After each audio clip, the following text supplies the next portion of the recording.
Ahuzar ile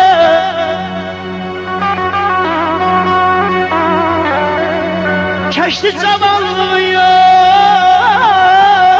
Ahuzar ile bilinmişdən oldum mən şirin dilə.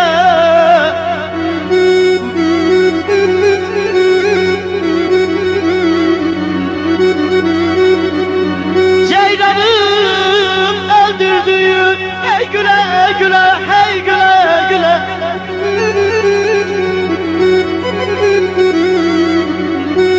Ceylanım öldürdü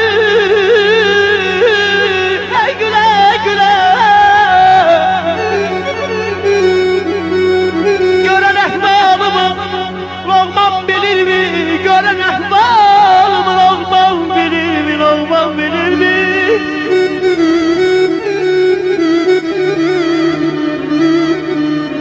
Kaştan ilham aldı yazık kalemim.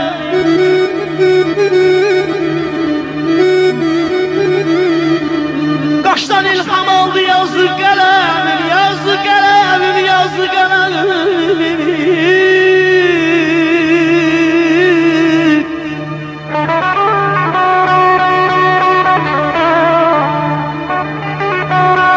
Düştü dilden dile ince gazelim.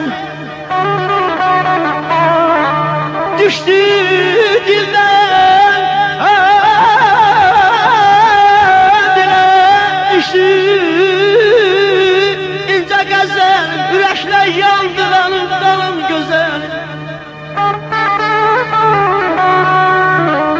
Ürək yandıranım qalan gözəlim. Dodağın aşıqə, dodağın aşıqə. Derman bilir mi? Derman